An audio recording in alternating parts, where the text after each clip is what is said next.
Good or bad, they're always brilliant. Welcome to Watch Mojo UK, and today we'll be counting down our picks for the top 10 British actors who can play heroes and villains. Before we begin, if you enjoyed this video, be sure to subscribe for more great content. For this list, we'll be highlighting the best British performers who are equally adept at playing good and evil. Today's picks are based on the quality of each actor's work, but also the popularity of their polar opposite roles, the frequency with which they seem to switch sides, and the balanced reputation each entry has achieved. So, if an actor is predominantly known as a villain but they've occasionally played the goodie, they're likely to score a lower rank. Number 10. Alan Rickman. A much missed and multi-talented performer, Alan Rickman kick-started his career as the iconic antagonist in the perennial action classic Die Hard. What was it you said to me before? Yippee-ki-yay, motherfucker. And mostly thanks to that phenomenal performance as Hans Gruber, Rickman was somewhat typecast as a shoo-in villain for a considerable time. Cancel the kitchen scraps for lepers and orphans. No more merciful beheadings. And call off Christmas. However, Rickman's back catalogue boasts some pitch-perfect protagonists too, and his ability to balance both sides of morality was made famously clear through his role as the potions master Severus Snape in the Harry Potter films. Concentrate, Potter. Focus. Number 9. Imelda Staunton. Give over, you old fool. They just want to count us. She's an actress generally known for playing kind and endearing characters, but that pleasant exterior can also be weaponized for the opposite effect. Can you answer my question, please? How do you help them out? When they can't manage.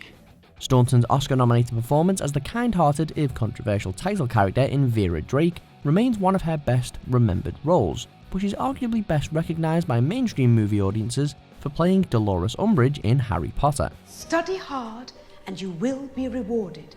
Fail to do so and the consequences may be severe. A role which well and truly flipped her typically likeable demeanour, she became one of the most detested villains in the entire series. Number 8. Helena Bonham Carter. Often cast in eccentric roles, Bonham Carter has at least proven she can play both kinds of madness. You really are my fairy godmother. Of course. I don't go about transforming pumpkins for just anybody. The actress's unique energy, dedication and style makes her a good fit for roles like the fairy godmother in Cinderella, but also equally suitable as a bonkers villain in the Tim Burton Alice in Wonderland films. Your white stain. It is far better to be feared than loved. Though her more critically acclaimed roles tend to be more nuanced, Helena Bonham Carter still relishes the opportunity to work at either end of the overdramatic scale. Itty, bitty, baby. Potter. Number 7. Rosamund Pike. Though first introduced to audiences as the duplicitous Bond girl Miranda Frost in Die Another Day, Rosamund Pike's ensuing career has mostly focused on kinder roles. Can I expect the pleasure of you in Iceland? I'm afraid you'll never have that pleasure, Mr. Bond.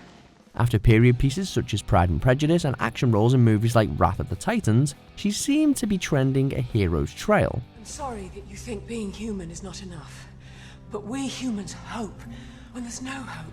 But then came David Fincher's Gone Girl, where she plays the twisted Amy Dunn, which definitely recaptured Pike's evil side.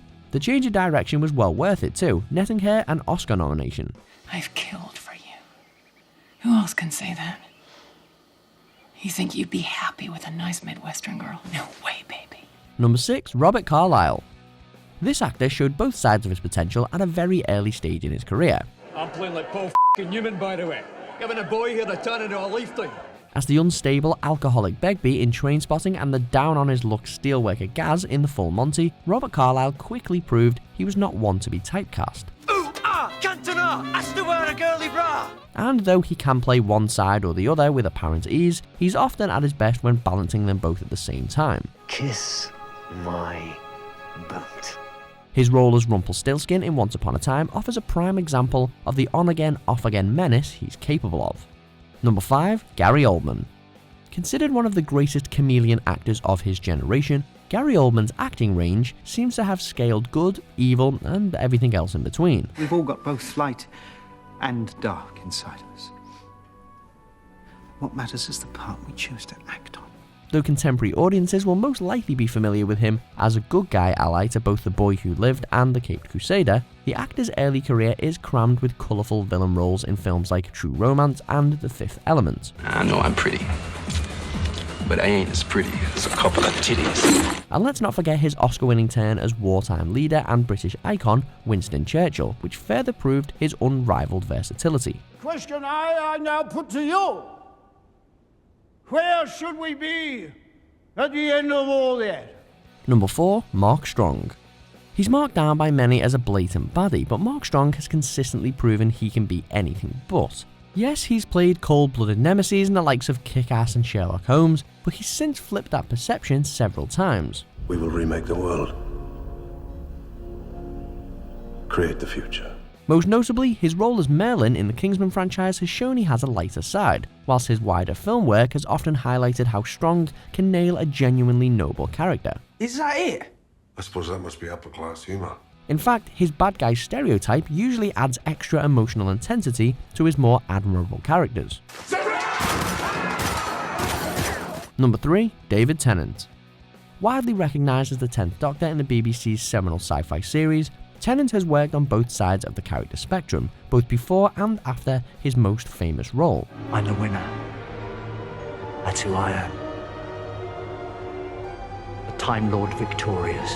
His performance as the Doctor was known for being fairly outlandish, but he's also utilised that eccentricity for nefarious purposes for roles like Barty Crouch Jr. in The Goblet of Fire, and as Kilgrave in Jessica Jones, where he earned rave reviews as one of the MCU's best villains. Everybody quiet! Either way, this actor always delivers. I'll be welcomed back like a hero. Perhaps. Personally, I've never had much time for heroes. Number 2, Benedict Cumberbatch.